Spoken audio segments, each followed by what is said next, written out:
Kita bicara Papua sekarang. Kita tahu saudara kita yang memiliki ras Melanesia ada 5 provinsi di Indonesia dan suku bangsa ini memiliki kekhususan tersendiri yang derajatnya di atas ras kebanyakan. Apa itu? Ketika zaman kuliah dulu, salah satu guru saya, Profesor Paul Ekman, kelas aplikasi psikologi yang mengajari mikroekspresi. Beliau mengajari kami bagaimana melihat membaca wajah seseorang dan mengetahui isi kepala seseorang dari wajah mereka. Ekspresi sedih, bahagia, terluka, gembira, khawatir, semua terbaca di wajah seseorang dan dia mengatakan bahwa the truth is all over your face. Kebenaran ada di wajah seseorang. Ternyata dia surveinya 15 tahun itu di Papua dengan ras Melanesia. Profesor Ekman mengatakan Papua adalah the last honest person on earth, atau Papua adalah manusia terjujur terakhir yang disisakan di muka bumi ini. Dengan pola itu dia memetakan wajah seluruh bangsa di dunia ini dan ternyata cocok. Betapa beruntungnya Indonesia memiliki Papua. Selain kekayaan alamnya yang kita keduk, kita memiliki kejujuran tingkat dunia. Kita sekarang bicara membaca wajah yang lebih luas, yaitu wajah negara Indonesia. Kita ingatkan sedikit sejarah tentang seseorang yang bernama Laurent Kabila. Laurent Kabila adalah seorang rebel, seorang pemberontak yang memerlukan dukungan dana untuk pemberontakannya. Akhirnya dia dapat dukungan dari negara Kanada. Kanada membiayai Kabila dan akhirnya pada tahun 1991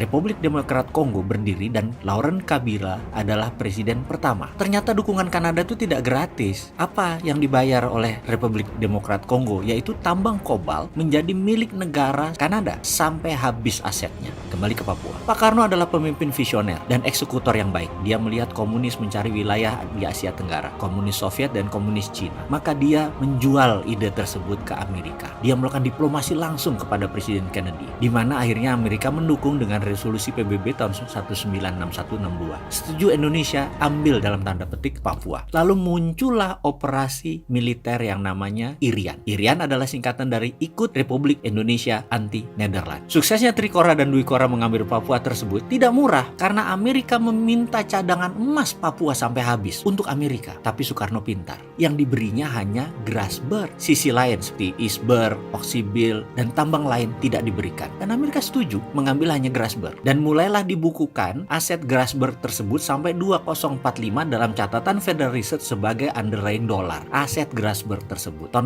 67 mulai dieksplorasi. Lalu ada yang menarik, di tahun 2017, di awal tahun, ada manuver politik, yaitu Indonesia bercita-cita mengambil 51% saham Freeport, katanya untuk kedaulatan. Pengamat intelijen dunia, pengamat ekonomi dunia, banyak yang geleng-geleng kepala, nggak percaya keputusan tersebut untuk mengambil saham Freeport. Karena apa? Karena alarm polisi dunia yang namanya Amerika nyala merah atau red alert. Nyala. Maka sejak saat itu Indonesia masuk ke nation threat bagi Amerika. Tindakan Indonesia saat itu ya mengambil Freeport masuk ke nation threat Amerika atau ancaman bagi Amerika. Kalau alasannya Indonesia ingin untung lebih secara finansial, gak usah ambil saham. Masa begitu sih cara pikirnya? Naikkan saja pajaknya. Tanpa modal bisa untung lebih. Gak usah setor-setor modal. Lalu kenapa mesti kita investasi? Kenapa masuk modal besar ke dunia tambang? Tambangnya tambang dalam lagi. Ini ide siapa sih? Apa ada pembisik? Sponsor negara lain? Atau ada yang gosok-gosok kita? Kita nggak paham sejarah kali ya? Negara itu punya kekuatan pajak, nggak mesti ambil saham. Ini lucu. Ini bikin marah negara kampret yang namanya Amerika itu. Dia pendominasi militer dunia loh. Bahkan Senator McCain menegur langsung dengan surat yang mengatakan Indonesia nakal. McCain adalah senator Arizona, tempat Freeport McMoran. Pajak negara bagian tersebut banyak didapat oleh Freeport McMoran. Kalau diganggu dengan 51%,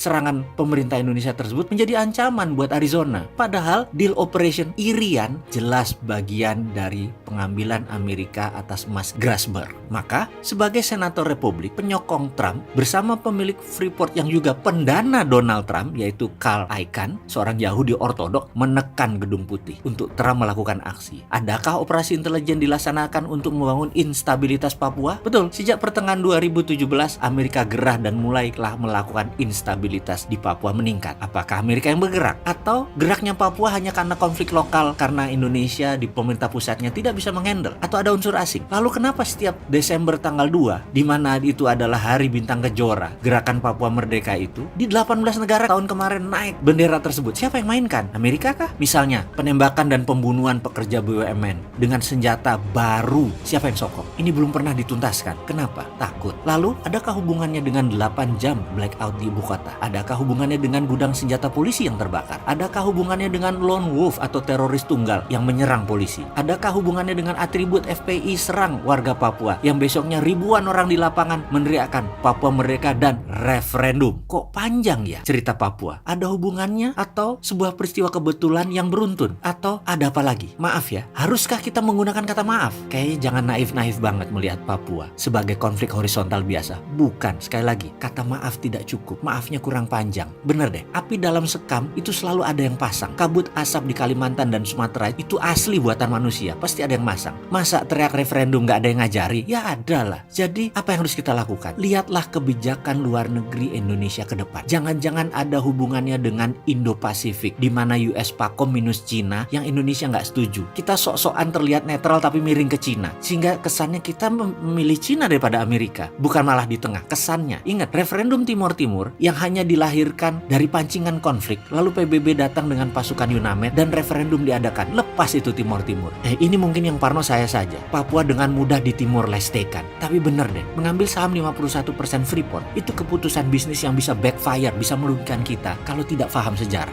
Sampai saat ini kita belum lihat untungnya apa store $4 billion membeli saham Freeport, dan nanti masih tambah dana lagi untuk equity call untuk tambang dalam kira-kira $15 billion, 250 triliun. Dari mana? Ngutang lagi. Sudah ngutang, ada kemungkinan Papua lepas lagi. Atas nasihat siapa sih ini semua? Nggak NKRI banget. Ayo benahi Papua dari dasar sampai geopolitik dunia. Duduk lagi dengan Amerika deh.